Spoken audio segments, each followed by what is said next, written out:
A tutti voi ben trovati a questo nuovo appuntamento con Economai FVG. La puntata di questa sera sarà suddivisa in due parti. Nella prima parleremo del futuro di Udine e Gorizia Fiere. Proprio in questi giorni sono state illustrate le strategie che saranno messe in campo per consentire una vera e propria svolta di questo ente. Strategie che sono state elaborate grazie anche alle soluzioni sperimentate nel corso del 2020 per fronteggiare la pandemia. E a proposito di pandemia tracceremo un bilancio del 2020 dal punto di vista dell'economia con una intervista a Luigi Bettoni, direttore della sede di Trieste della Banca d'Italia.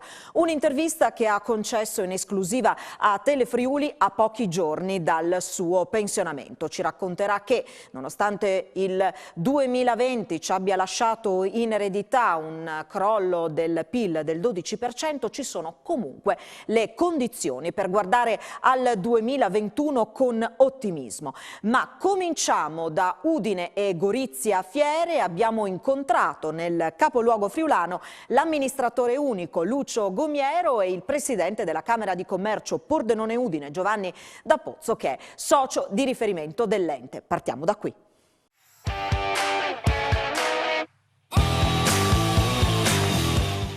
Udine Gorizia Fiere guarda al futuro, è arrivata a un punto di svolta, ci è arrivata al termine di un anno difficile, difficilissimo in generale a livello globale, un anno che è stato definito disastroso per il settore fieristico, ma in ogni situazione di crisi c'è la possibilità di cogliere delle opportunità e questo la Fiera di Udine è riuscita a farlo. E allora di scenari futuri parliamo con il presidente della Camera di Commercio di Pordenone Udine, Giovanni D'Apozzo, e con l'amministratore unico di Udine Gorizia Fiere, Lucio Gomiero. Presidente, dicevamo uno scenario difficile, complicatissimo, però di fatto il 2020 è stato anche l'anno in cui Udine Gorizia Fiere ha fatto alcune interessanti sperimentazioni che hanno dato risultati importanti e che in qualche maniera hanno tracciato la strada.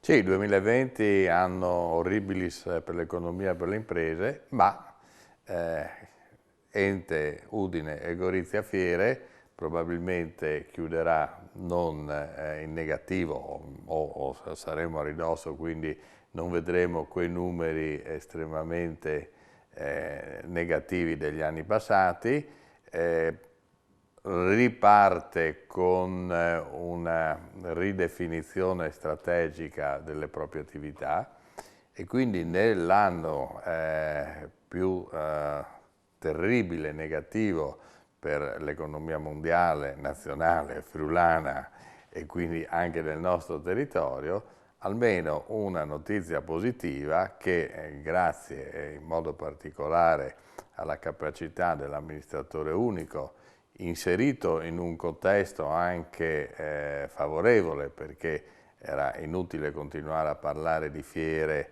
ante-Covid, figuriamoci post-Covid, e quindi con una maggiore accelerazione di alcuni processi di cambiamento, le prospettive di una ridefinizione della strategia operativa dell'ente fiera potrà essere già messa in atto nel 2021, qualcosa è stato anche anticipato alla fine del 2020, e quindi io penso che sarà un percorso nuovo. Ormai dobbiamo parlare all'interno delle varie sfaccettature dei settori economici di nuovo, di rinnovato, di percorsi che non si riagganciano più al passato, perché tutto avrà chiaramente un asset strategico diverso nel commercio, nell'industria, quindi figuriamoci all'interno di un ente come quello della Fiera, e quindi io sono come socio di maggioranza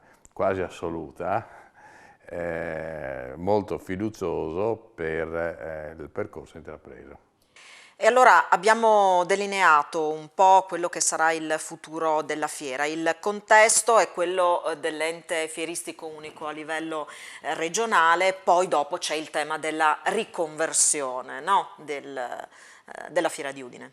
Sì, sono due temi che possono viaggiare insieme, perché io partirei da quello che è la riconversione in una multifunzionalità, dove all'interno di questa multifunzionalità vengono valorizzate chiaramente all'interno di un territorio, quello dove è situato l'ente fieristico, è estremamente interessante sotto un profilo ambientale, ma all'interno di questo territorio molto più ampio. Noi abbiamo un'area commerciale, abbiamo lo stadio, abbiamo l'università a 1 chilometro, abbiamo lo snodo dell'autostrada, quindi c'è una caratteristica molto positiva diciamo, della struttura urbanistica dove è inserito questo ente. È chiaro che l'attività fieristica continuerà magari anche in modalità complementari rispetto al passato. Già un primo esperimento di un utilizzo del digitale è stato fatto su Casa Moderna, ma non sarà solo l'attività fieristica, anzi questa sarà complementare a tutta una serie di altre attività. Ed è a mio avviso strategico definire una politica fieristica a livello regionale, dove oggettivamente Pordenone nel passato ha dimostrato di avere una maggior capacità di interpretare le esigenze dell'economia del territorio attraverso degli eventi importanti, uno a livello oltretutto internazionale, quello sulla subfornitura. Quindi se ci deve essere una regia all'interno del mondo delle fiere, tranquillamente Pordenone può avere un ruolo baricentrico. Già ci sono degli accordi scritti di collaborazione che possono nel futuro, adesso è inutile prevedere quello che succederà nei prossimi anni, avere degli sviluppi successivi, ma per quello che riguarda Udine le fiere più importanti rimarranno, ma saranno complementari a tutta una serie di altre attività. Allora, Gomiero, quando ha iniziato questa avventura come amministratore unico, ha raccontato, si è trovato di fronte a 3 lettere di altrettanti soci che avevano, insomma, dimostravano, manifestavano l'intenzione di andarsene. Non quella della Camera di Commercio. Non quella della Camera di Commercio, socio di riferimento, come ha sottolineato Da Pozzo. Insomma, la partenza non è stata, diciamo così, delle migliori, per non parlare poi di come si è sviluppato questo 2020. Però, insomma, alla fine di questo anno lo scenario un po' è cambiato. Sì, questo è vero, questo è il percorso. Certamente è stato irto di ostacoli, qualcuno legato alla situazione generale, qualcuno legato alla condizione specifica della fiera, come ha ricordato correttamente lei.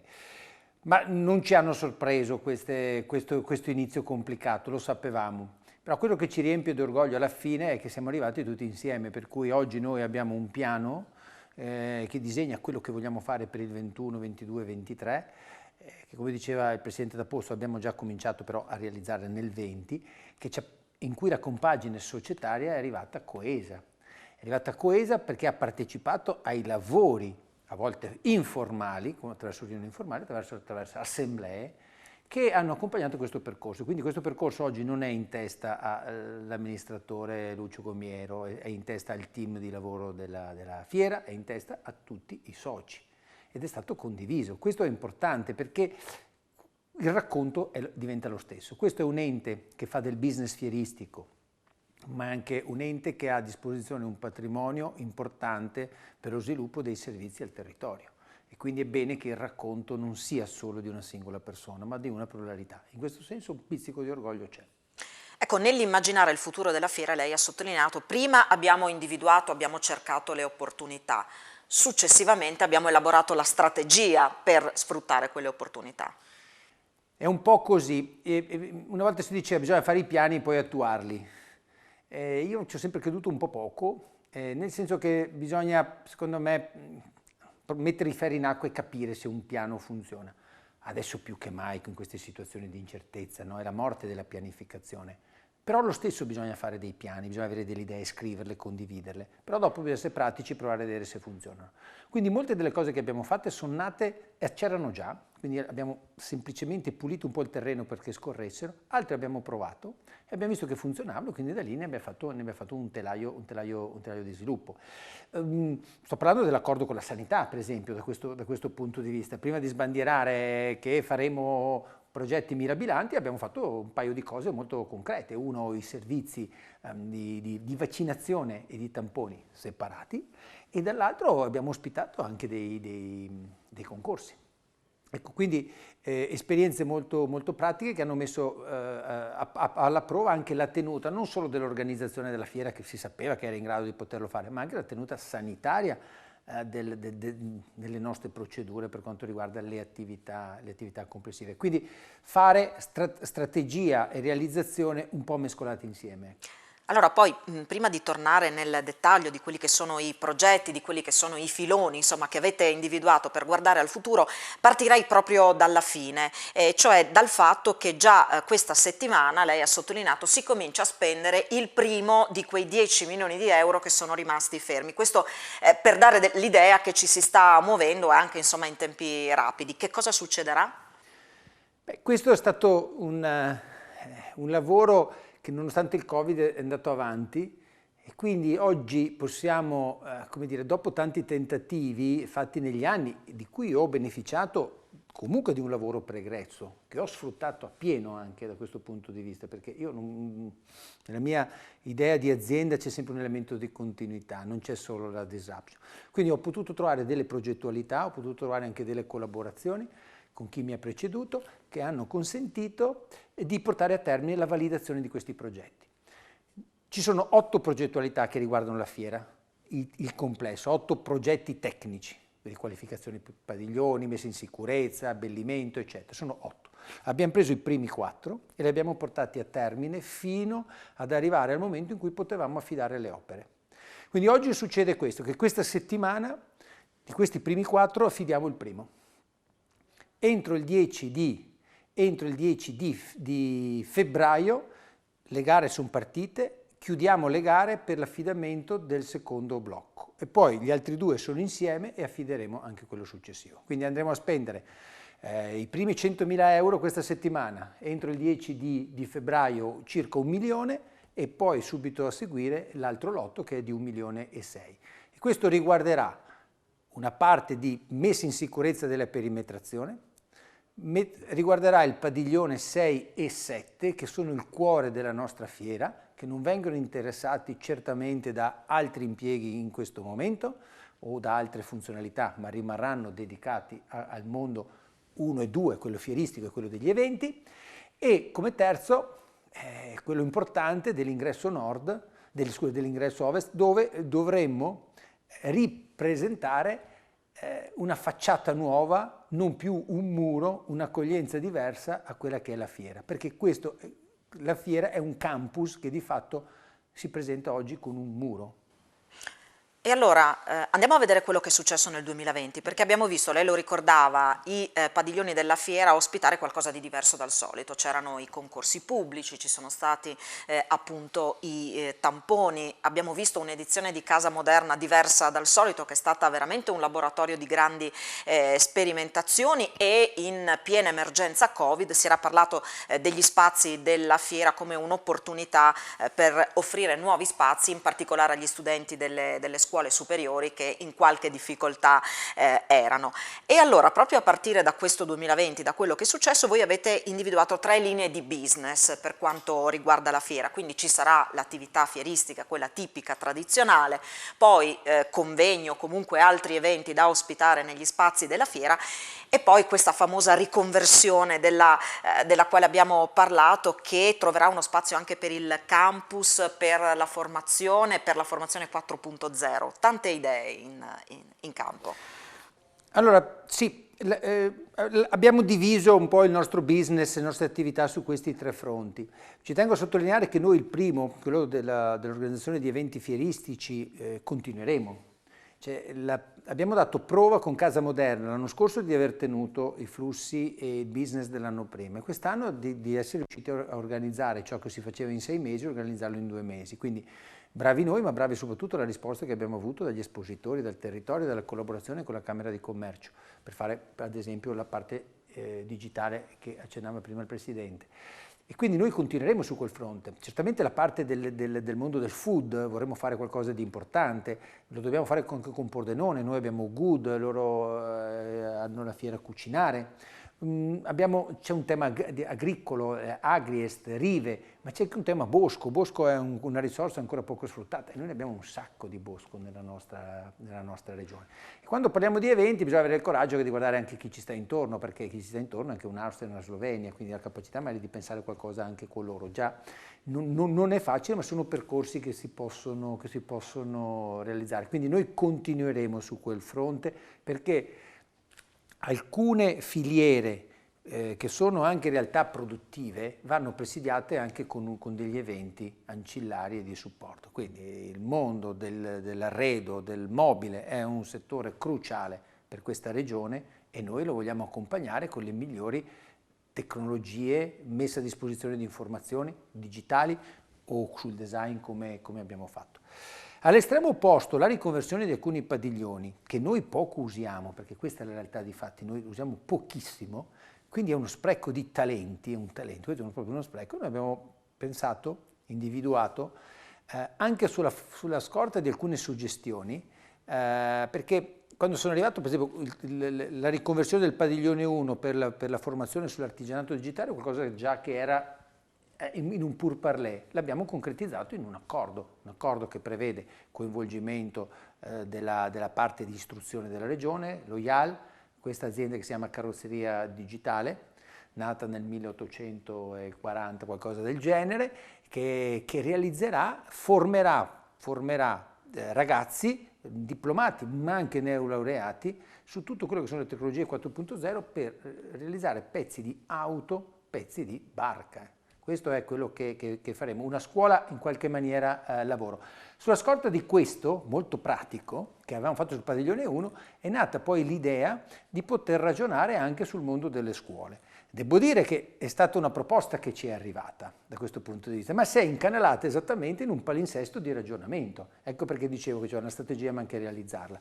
Una proposta che ci è arrivata come spinta dall'ente di decentramento regionale delle scuole, il quale ha detto ma perché non potremmo venire là? E abbiamo cominciato questo progetto, era luglio e che ci ha portato ad oggi ad aver verificato cosa ci serve fare sui padiglioni 1, 2, 3, 4 in termini di irrobustimento della parte di strutture per la parte sismica, di interventi che dobbiamo fare per ospitare delle scuole, ma con grande rapidità, direi, e con grande anche soddisfazione da parte di tutta la comunità, perché anche l'accordo, anche per dirle, l'incontro con i vigili del fuoco è stato rapidissimo, cioè ci hanno dato accesso subito, perché lo scopo è altamente importante. Oggi la scuola soffre di messaggi forti dagli adulti. Gli adulti litigano sulla scuola in TV davanti ai ragazzi, che è la cosa peggiore che si possa fare. Noi dobbiamo dargli certezze di orari, di come gliele formiamo, eccetera, e accettare un mix, perché i ragazzi sapranno accettare un mix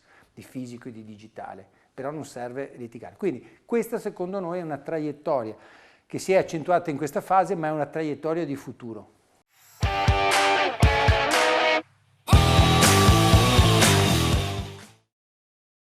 Presidente D'Apozzo, tornerei un attimo sull'evento Casa Moderna, proprio perché è stato un momento importante in questo 2020. Gomiero parlava di cartina tornasole, sono state fatte tante sperimentazioni in un momento difficilissimo, dove l'evoluzione per quanto riguarda la pandemia, ma non solo, era rapidissima. Si è messo poi alla fine in piedi un evento che ha comunque registrato 20.000 presenze, che ha introdotto dell'innovazione, si parlava prima del digitale, che raccontano molto anche della capacità di un territorio e delle sue imprese di reagire. Sì, è l'evento più importante, è l'evento più legato al nostro territorio, sia sotto il profilo della produzione che anche della commercializzazione di tutto il mondo legato alla casa. E sappiamo come nel 2020 questo sia stato uno dei mondi meno toccati negativamente dalla crisi pandemica.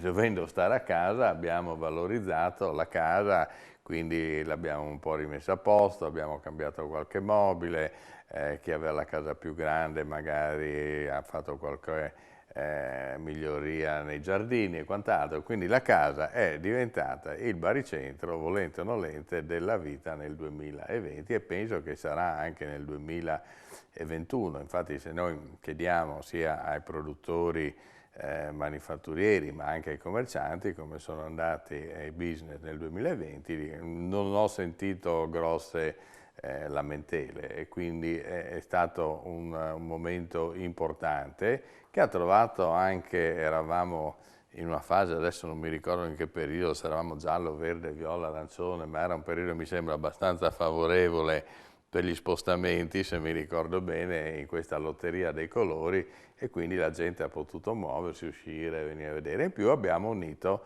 questo esperimento che la Camera ha voluto fare sul digitale e il digitale è un'opportunità sia nel B2B che nel B2C, ma l'ho voluto fortemente portare all'interno di Casa Moderna anche su un'esperienza che noi abbiamo fatto in Promos Italia, che è la società di internazionalizzazione italiana delle Camere di Commercio, dove tutta l'attività di internazionalizzazione è stata fatta sul digitale, non potendo prendere un aereo, non potendo andare oltreoceano e quant'altro, ma si è sviluppata una economia e una cultura da parte delle piccole imprese di utilizzare lo strumento che non sarà sostitutivo quando torneremo alla normalità, ma sarà, ritengo, complementare e quindi abbiamo fatto questa piccola finestra che a mio avviso dovrà essere sviluppata anche nel prossimo futuro. È stata un po' come la didattica a distanza nella scuola, no? C'è stata un'accelerazione sul digitale imposta dalle circostanze che comunque ha aperto nuove opportunità. Si diceva di Casa Moderna come un laboratorio al quale hanno guardato con attenzione anche altri attori a livello nazionale, perché non dimentichiamocelo, quello era un momento di totale stallo. Quindi insomma è stata un'occasione importante anche per relazionarsi con altri e questo lo dico nell'ottica di possibili alleanze, nell'ottica del guardarsi attorno e immaginare un futuro diverso. Sì, ho visto con piacere, non conoscevo questi dati, che Casa Moderna è stata all'interno del, diciamo, del calendario feristico, quel poco che si è fatto a livello nazionale, uno dei 10-15, adesso non mi ricordo il numero, ma erano una quindicina di appuntamenti che si sono comunque realizzati e che hanno avuto anche un loro successo. Il successo poi è dimostrato anche dall'equilibrio dei conti, non dimentichiamo che dobbiamo sempre confrontarci con questo. Quindi io penso che per il prossimo futuro noi dobbiamo innanzitutto evitare le guerre di campanile, fare fra Udine, Trieste, Pordenone, tutti questi doppioni e quant'altro. Infatti l'accordo che è stato sottoscritto tende anche ad evitare, se Udine vuole fare una iniziativa per valorizzare il proprio territorio, magari si aiutano gli amici di Pordenone a fare un'altra con altre caratteristiche, ma questo è facilitato dal fatto che la Camera di Commercio, essendo unica ed essendo socia in entrambe le fiere, può avere un ruolo. E certo che quello che sta davanti a noi è un mondo che sarà completamente diverso dal passato. Purtroppo ci saranno dei settori che già sono in sofferenza che saranno penalizzati, ma ci sono anche dei comparti che radicati sul territorio manterranno una loro forza, una loro vivacità.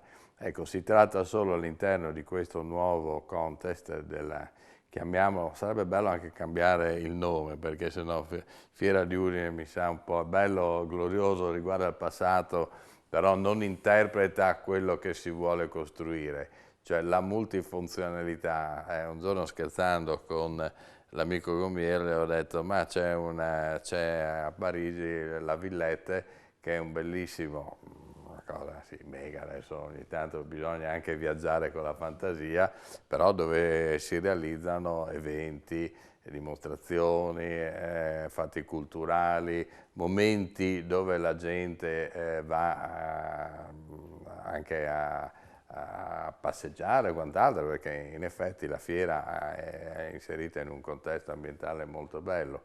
Quindi ecco, pensare che non sono solo capannoni di esposizione, ma sono una cittadella dove magari creeremo un campus di formazione magari ad alto livello. Ti do la comunicazione che martedì incontreremo tutti i presidi delle scuole superiori, quindi per sentire anche, diciamo, il sentiment di chi, diciamo, segue proprio il mondo della scuola superiore di formazione e quant'altro, quindi è un percorso affascinante che può essere arricchito, riammodernato e innovato in funzione anche a quelli che saranno gli input non solo dei soci ma soprattutto del territorio. Che cosa sta accadendo a livello nazionale? Perché il settore fieristico soffre di questa polverizzazione. Noi di solito guardiamo quello che accade all'interno della regione, però è giusto vedere che cosa sta succedendo a livello nazionale. Beh, a livello nazionale sta proseguendo che è il percorso di crescita dei grandi player, quindi i grandi diventano sempre più grandi. Quindi sono 20 anni che ci sono queste aggregazioni e adesso più che mai con la crisi anche di quest'anno saranno inevitabili. Il polo emiliano di Bologna si sta alleando col polo di Rimini e di Vicenza per creare un unico grande soggetto.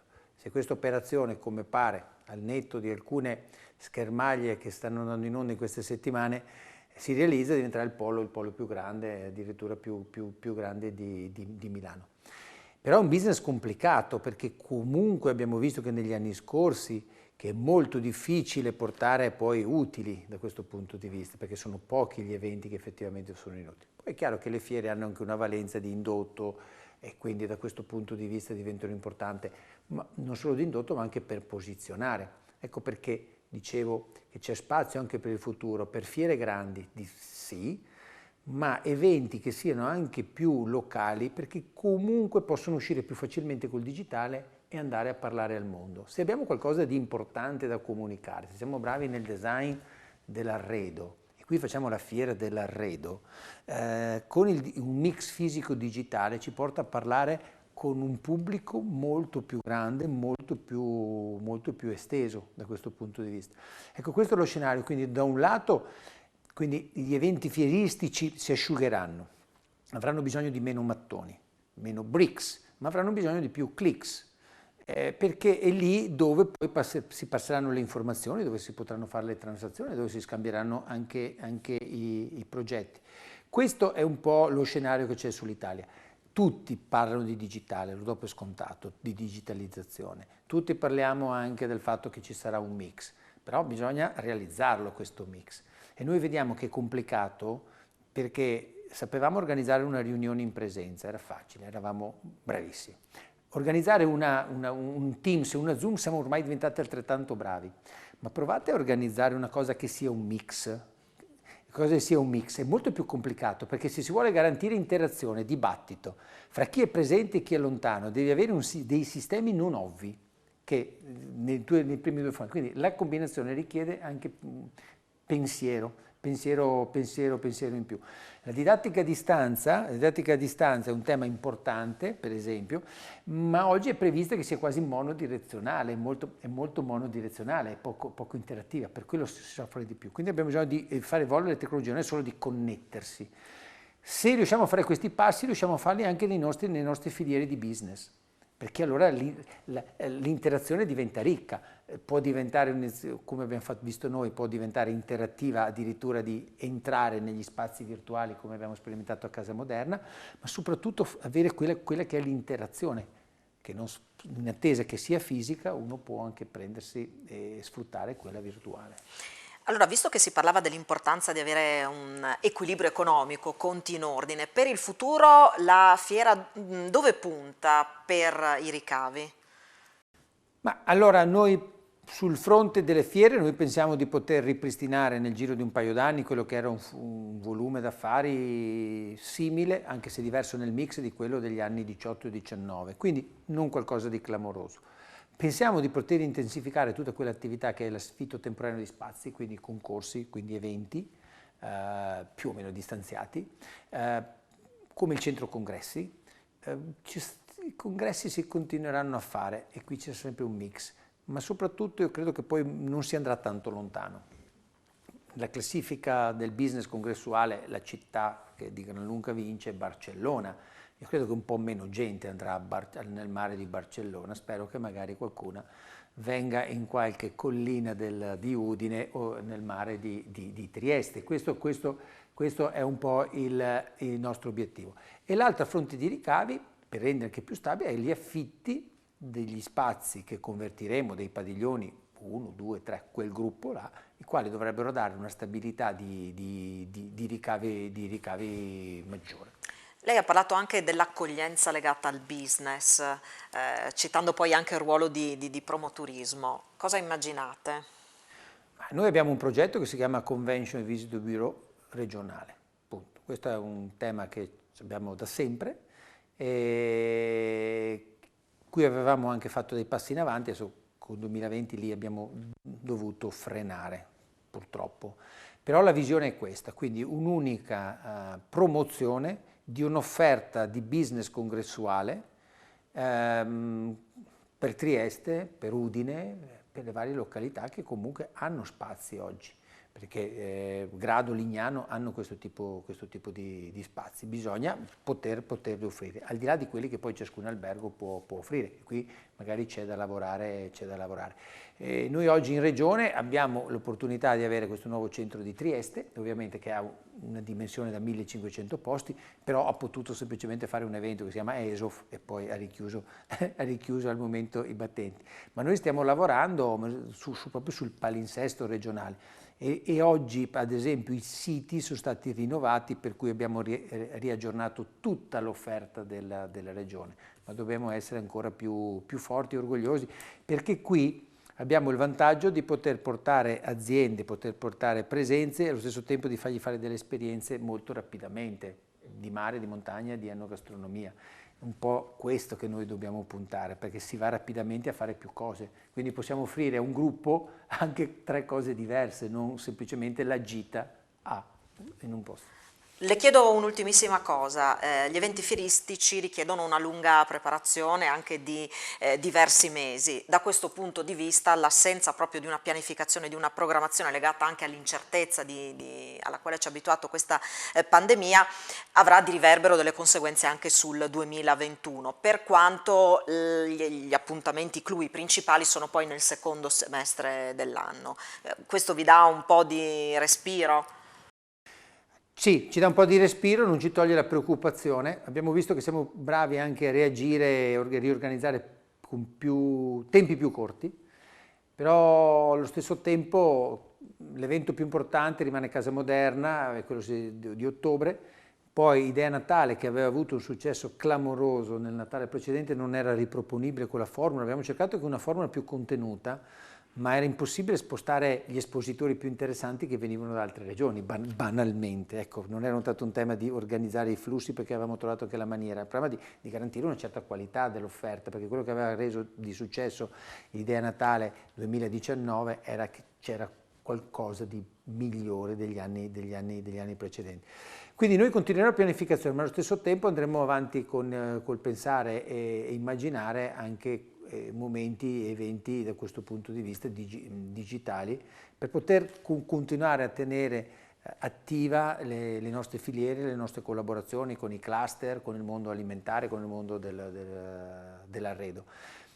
Certamente quelle le pianificheremo. Quest'idea di una fiera sul bosco, no? Che è un tema che spiazza, no? Perché un bosco non c'è, no? Perché un bosco vuol dire tantissime cose, perché certo che c'entra il legno, ma c'entra anche il turismo, c'entra anche tutto quello che è il breathing, no? Il respira, no?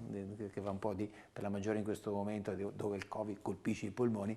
È un qualcosa che ci intriga, potrebbe essere un minimo comune denominatore, quindi lavoreremo un po' su questo palinsesto. Con franchezza ci piaceva l'idea iniziale, ci piaceva anche che un pezzo di quella fiera fosse realizzata nel bosco. Pensa alla lavorazione, per esempio, no? Di ciò che serve fare nel bosco, portare i macchinari di lavorazione, fare la fiera nel bosco. Ecco, queste sono è un qualcosa che stiamo immaginando e stiamo lavorando. Ripeto, e lo faremo magari mettendo insieme le idee anche con Pordenone, perché come diceva il Presidente, non è un tema, non ci sono rivalità, abbiamo un accordo, abbiamo firmato dopo tanti anni, il 19 di novembre, adesso lo rendiamo operativo. Al di là poi degli schemi societari, oggi il buon senso ci porta là.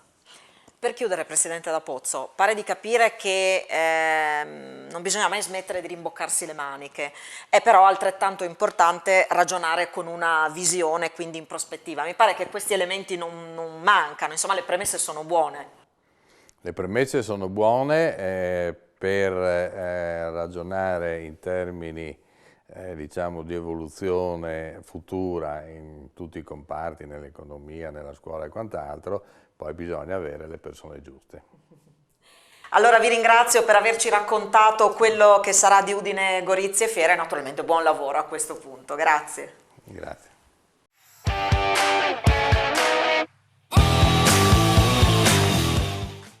Un anno difficile questo 2020, contraddistinto dalla pandemia che ha causato per quanto riguarda l'economia italiana un crollo del PIL del 12%. In Friuli Venezia Giulia le cose sono andate un po' meglio, anche se non sono mancate le difficoltà pure nel nostro territorio. Abbiamo tracciato il quadro della situazione con Luigi Bettoni, direttore centrale della sede di Trieste della Banca d'Italia. Un'intervista concessa in esclusiva al nostro Andrea Pierini a pochi giorni dal pensionamento di Bettoni, che oltre a lasciare il suo incarico lascerà anche la città di Trieste perché è vicino il suo trasferimento. Nell'intervista ci parla dell'istituto, di quanto ha fatto dell'istituto, e Bettoni poi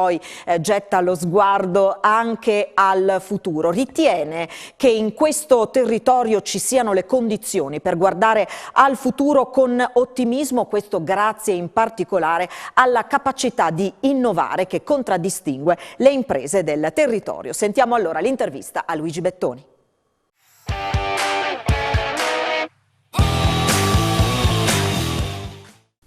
Siamo nella sede della Banca d'Italia, nella sede del Friuli Venezia Giulia, ovviamente della Banca d'Italia, dove l'attuale direttore si prepara ad andare in pensione. Questa è l'ultima settimana di operatività e siamo venuti qua anche per conoscere un po' quella che è la Banca d'Italia, ma anche per guardare a quello che è il quadro economico. Direttore, sta per chiudere la sua carriera nella Banca d'Italia, un percorso veramente lungo. L'ultima sede è appunto quella del Friuli Venezia Giulia.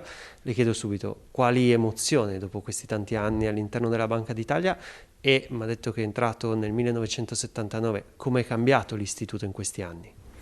Guardi, le emozioni ci sono sempre nel momento terminale e questo è anche un momento particolare perché col Covid, con l'epidemia in corso, sia il mondo esterno sia il modo di raffrontarsi all'interno della banca e di lavorare sta cambiando completamente. Dopo c'è anche la difficoltà di passare una vita nuova, durante un'epidemia. Io e mia moglie ci eravamo ripromessi di fare viaggi, di andare a rincontrare le persone che avevamo conosciuto da altre parti, tipo in Sardegna, in Abruzzo. Perché lei è stata alla guida di Sondrio, L'Aquila, Cagliari, quindi più altre sedi. Più altre sedi come vice direttore, quindi ho girato un po' l'Italia, ho lasciato amici da varie parti e questa sarebbe stata l'occasione per andare a incontrarli, magari con tanti sono rimasti in contatto telefonico, ci scambiamo documenti, ci scambiamo opinioni, eccetera, e sarebbe stata l'occasione appunto per rivedere. Magari col vaccino questa cosa sarà possibile. Speriamo. Ho anche un amico alla Banca di Francia che ci eravamo ripromessi, era venuto a trovarmi quando ero vice direttore a Venezia e ci eravamo ripromessi di rivederci, ma purtroppo vedremo quando sarà possibile.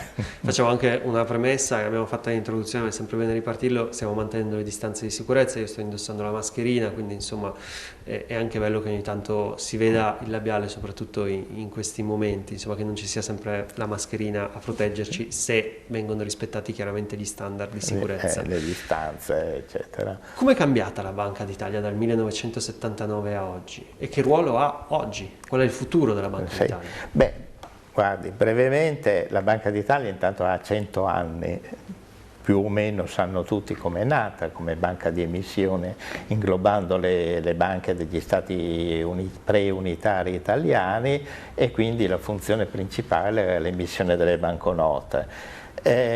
Con l'ingresso nel sistema europeo delle banche centrali ha dovuto cedere a varie funzioni, o meglio che cedere, coordinare varie funzioni con la Banca Centrale Europea.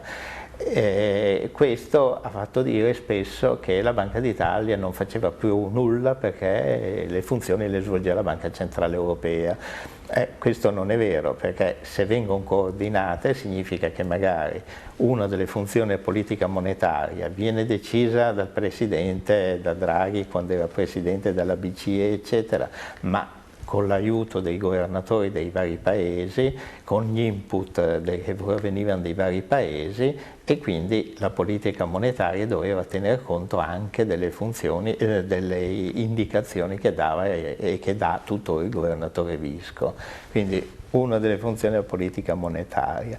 Poi la funzione all'interno di un contesto più grande. Insomma, di un contesto europeo, invece, che è un contesto che prevede che la Banca d'Italia stampi delle banconote, non le stampa solo la Banca d'Italia, ce le siamo ripartiti fra banche centrali europee. Queste banconote circolano, vengono emesse dalla Banca d'Italia in Italia, vengono distribuite al sistema bancario, circolano, quando il sistema bancario ne ha bisogno ce le chiede, quando il sistema bancario ne ha in eccesso ce le versa. Il sistema bancario ha i conti correnti presso di noi e quindi preleva o versa come potrebbe fare un industriale o un privato che ha bisogno di fare pagamenti, di avere contanti, oppure ne ha troppi e diminuisce il proprio conto corrente, alza il saldo del proprio conto corrente e diminuisce le proprie liquidità versandoli. In più la Banca d'Italia ripulisce la circolazione, individua i falsi e così via. È uno sportello anche per il cittadino, per cambiare i soldi, per cambiare le monete. La lira non si può più cambiare oramai, no? La lira oramai è già chiusa. Dopo 19 anni, insomma. erano tanti in effetti. Diciamo che i soldi nascosti sotto il materasso della nonna oramai sono pezzi da collezione. Gli ultimi che sono arrivati erano magari, ce ne siamo anche accorti, e con i casi anche eclatanti, frutto di tangenti che erano rimaste, non della nonna, ma tangenti che erano rimaste nascoste, o magari in Sardegna di rapimenti che dovevano essere incassati, che erano rimasti nascosti per sfuggire alle ricerche della polizia e così via. E questa è una delle funzioni tradizionali della Banca d'Italia. Avevate anche le scuole, ovviamente, in tempi pre-Covid, che venivano a fare le visite. Che venivano a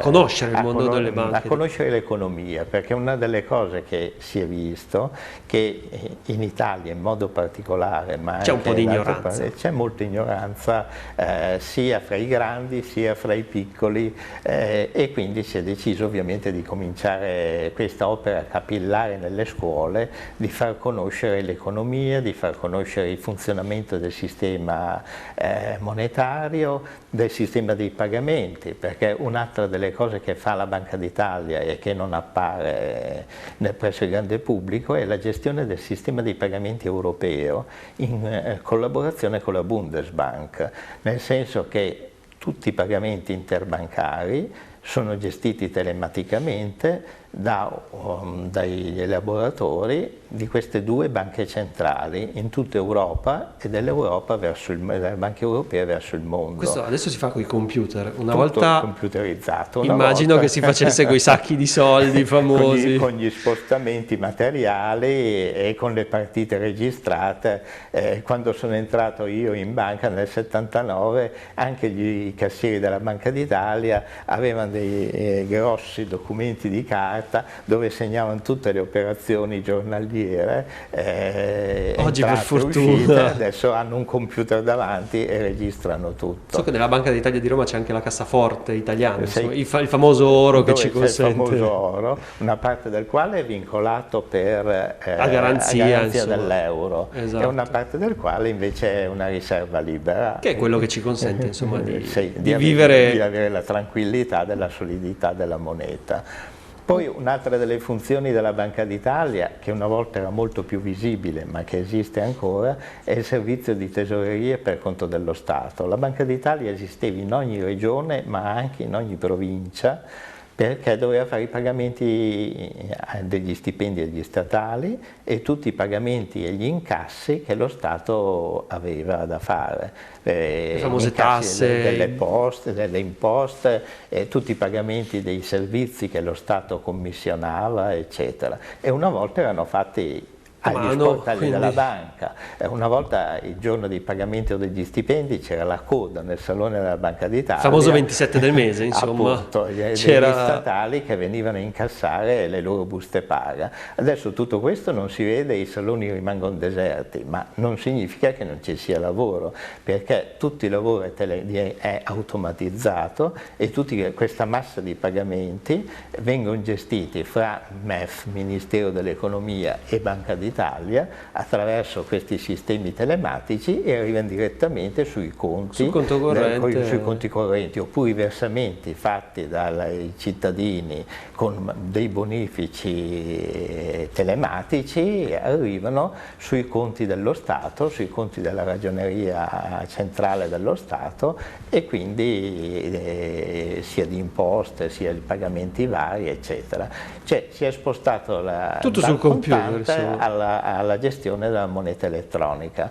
E in questo una delle funzioni più importanti che la Banca d'Italia ha avuto nel passato, perché quando c'era il direttore generale Padoa-Schioppa, è stato lui uno di quelli che hanno fatto da precursore in Europa al passaggio al sistema di pagamenti automatizzato, ed è proprio per questo che noi e la Bundesbank siete tra i primi siamo a gestire. Noi due che gestiamo, perché siamo stati più avanti in Europa in questo sistema. Io ricordo ancora la firma sui soldi di Carlo Azeglio Ciampi, che poi è diventato Presidente della Repubblica. Insomma, per me era il Presidente della Repubblica, tutti noi abbiamo un legame, no, con qualche Presidente quando diventiamo adulti. No, è stata una figura molto amata anche in Banca d'Italia, perché è una persona che anche come governatore si occupava di tutte le persone, spesso inaspettatamente ti accorgevi che arrivava alle spalle. Che ti conosceva personalmente, magari che si ricordava di averti visto in un'occasione o in un'altra, eccetera. Insomma, era una persona veramente formidabile.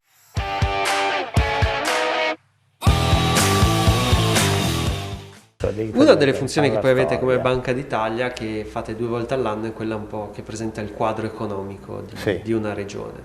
Questo è stato il 2020, chiaramente un anno completamente a sé stante, un anno particolare, un anno difficile, inutile che insomma continuiamo a dirci le stesse cose, e il Friuli Venezia Giulia ha avuto un calo del PIL, possiamo definirlo così, del 12%, in linea con il resto del paese. C'erano però dei segnali di ripresa. Com'è la salute del Friuli Venezia Giulia? Io sono 3 anni che sono qui, dal 2018, ho trovato un Friuli in buona salute, una delle regioni di punta sia per l'innovazione che per le esportazioni, vivace nell'economia, eccetera. Purtroppo con la pandemia e con il Covid non poteva che seguire l'andamento generale. Però ha seguito l'andamento generale in maniera minore che non altre regioni, e abbiamo visto qui a novembre, che è stata l'ultima occasione canonica di fare il check dell'economia regionale, che tutto sommato aveva reagito abbastanza bene rispetto a tanti posti. Abbiamo adesso tirato, man mano che andiamo avanti nel tempo si aggiornano le statistiche di tutti i tipi, delle esportazioni, delle domande di credito, eccetera, eccetera. Quindi che noi l'anno scorso come regione abbiamo diminuito di 10 punti del PIL, 10 punti però a fronte di regioni che hanno diminuito ben di più. 14, 16 se non sbaglio appunto, anche. 14, 16 con qualche regione che ha fatto il 20, addirittura il meno 20.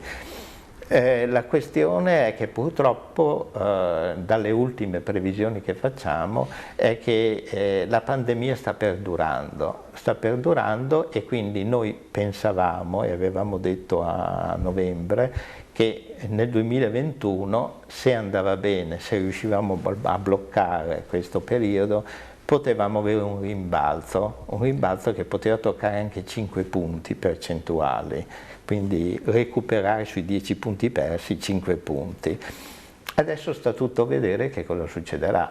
E quindi, diciamo questo rimbalzo a questo punto è ipotizzabile da giugno, da maggio, quando sì, il virus, se dovesse andare come è successo l'anno scorso, se il vaccino, insomma, se tanti se, però appunto, anche un po' di ottimismo ce lo dobbiamo mettere. Ce lo dobbiamo mettere, dobbiamo augurarcelo e spero appunto che a questo punto, convinta l'Europa, sconfitti in qualche misura i frugali, gli olandesi, sì, gli altri paesi, più... perché si sono convinti tutti, e soprattutto i tedeschi, che della pericolosità della situazione, e adesso la palla è ritornata in Italia, cioè i fondi sono stati stanziati con larghezza. di 200 miliardi, insomma. Appunto. Non proprio bruscolini, insomma, Appunto. anche sì, se sono cifre per uno Stato gestite. E adesso la palla è passata ai nostri politici in che generale. Però, mi consenta, che però non sta andando proprio... Purtroppo, io posso dire dal mio angolo visuale,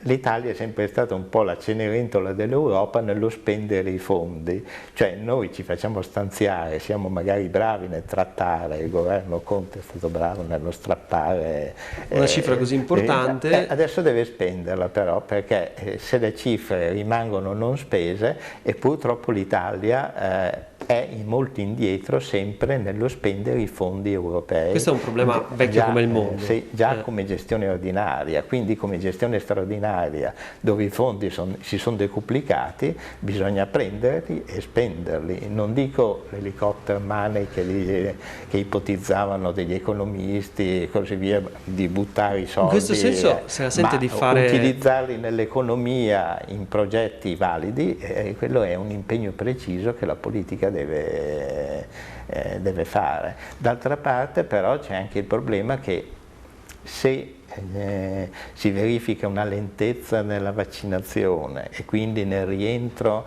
delle condizioni normali, diventa anche difficile per l'industria riprendersi, per le condizioni normali di lavoro ricominciare ad operare, perché una delle cose che diceva il governatore tempo fa è che aveva notato che erano aumentati i depositi bancari sia della clientela privata sia delle imprese che vanno bene. Traduco, è una trasmissione di economia, quindi verosimilmente chi ci ascolta sa di cosa stiamo parlando, magari qualcuno è rimasto incuriosito anche dalla storia della Banca d'Italia.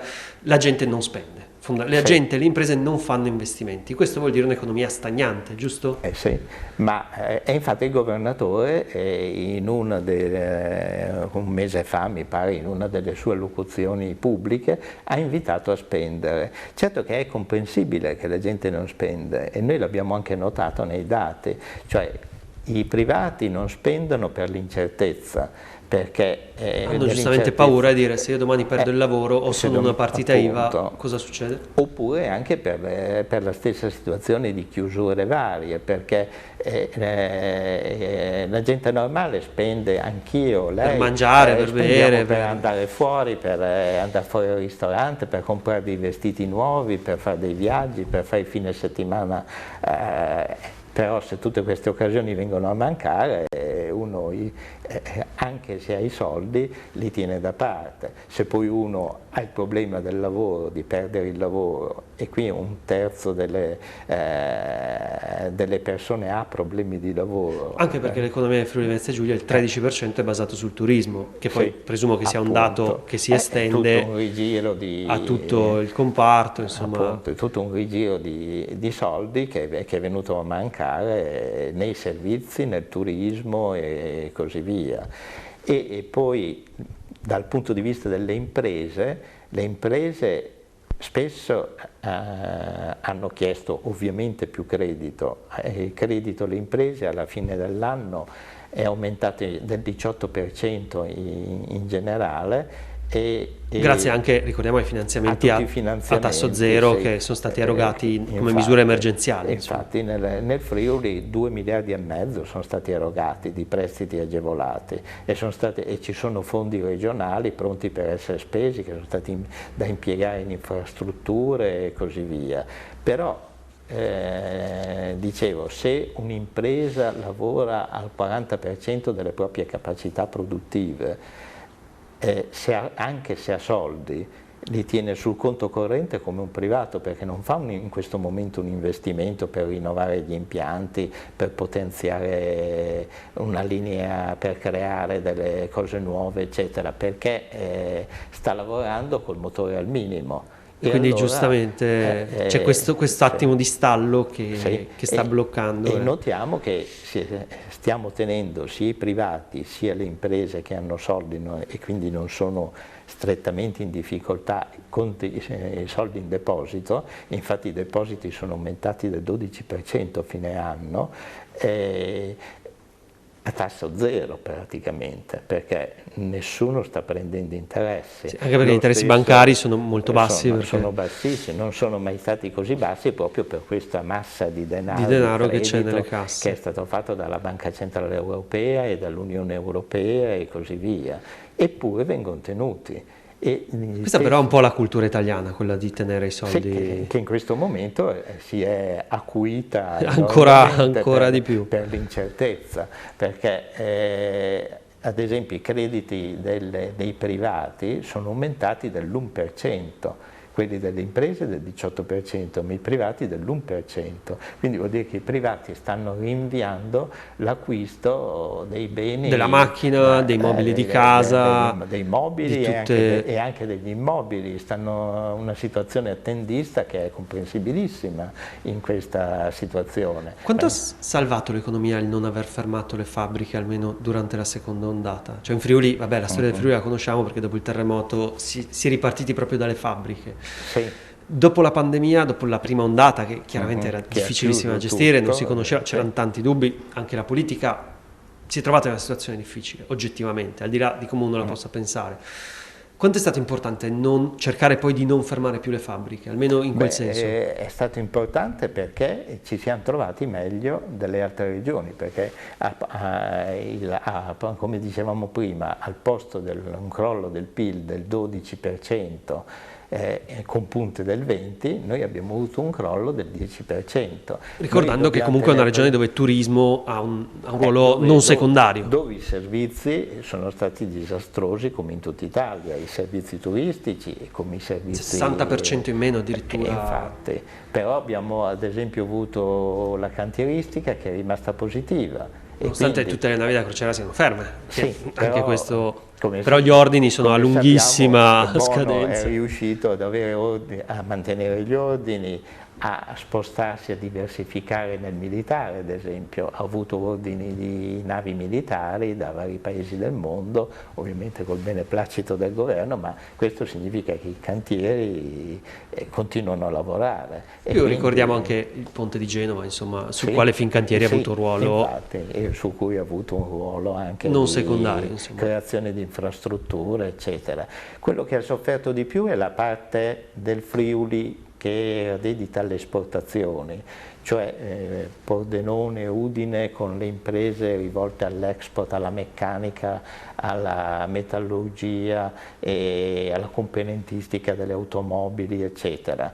dove c'è stato un calo significativo che abbiamo registrato a fine anno del 15-16%, eccetera. Questo perché se non c'è la domanda all'esterno... Se non si vendono le macchine non arrivano le richieste. Noi vendevamo la componentistica in Germania, se in Germania si ferma il mercato dell'automobile, è inevitabile si il gioco ferma la forza. produzione in Italia delle parti che servono ai Sono tedeschi. settori che poi ripartiranno, cioè parlando con un costruttore di detto, sai, la crisi del 2010 di fatto in Italia ha scremato, chi c'è oggi sul mercato può resistere. Secondo lei le industrie che oggi ci sono possono resistere a questa crisi? Chiaramente se l'orizzonte temporale è quello di, presumo, maggio. Sì, ma io ho sempre, l'ho detto a giugno, l'ho ripetuto a novembre, ho trovato in Friuli un'economia molto vivace. Il Friuli ha il primato delle start-up, ad esempio, è una delle regioni italiane che ha più start-up, quindi aziende innovative, magari sono microaziende, però microaziende che poi diventano importanti o da sole o si integrano con altre aziende perché fanno parte di un sistema più complesso che produce... Le sedie, ad esempio, quello delle sedie era uno dei cluster, ecco, che consentono anche ai piccoli di fare sistema, fare quadrato ed essere realmente competitivi. E il fatto che ci sia un primato di queste start-up e di aziende rivolte allo studio della tecnologia significa che il Friuli non ha un'azienda stanca che si rivolge verso settori che possono diventare obsoleti, ma un'azienda vivace che reagisce ai cambiamenti che avvengono sul mercato internazionale. Ricerca e innovazione sono le basi. E quindi questo è fondamentale per resistere sui mercati internazionali. Poi il Friuli e Venezia Giulia è anche una regione molto orientata alle esportazioni. Questo può essere un sintomo di debolezza se per caso si ferma il resto del mondo, se si ferma la Germania, ma è anche una espressione di forza perché significa che le imprese nostre sono presenti sui mercati stranieri, riescono a imporsi sulle imprese locali di vari mercati, in America come in Germania, eccetera. E quindi se si riprende l'economia magari più velocemente che in Italia, in quei paesi, farà da traino alle nostre imprese che sono legate alla domanda di produzione di prodotti della nostra regione. E quindi diciamo, per me è una regione che è messa bene potenzialmente da questo punto di vista, perché potrebbe ripartire più velocemente che non da altre parti d'Italia. E con questo ottimismo, direttore, io la ringrazio per il suo tempo e buon lavoro quest'ultima settimana di lavoro, sperando poi di poterci godere, di poter ritornare alle abitudini che ahimè questo virus ci ha portato via. Che se si ritornerà a quelle abitudini sarà un bene prima di tutto per l'economia, ma un grande bene per la salute anche mentale e per la vita di tutti noi, insomma, perché non sappiamo proprio, cioè ci siamo resi conto dall'inizio del 2020 di come vivevamo bene. Di quanto era bello il mondo di prima e quanto non l'avessimo capito. Come in un film di fantascienza. Esatto. Cioè, non è una cosa inimmaginabile quello che è successo all'inizio dell'anno scorso. Grazie mille direttore, buon proseguimento. Grazie a lei, buona serata a tutti.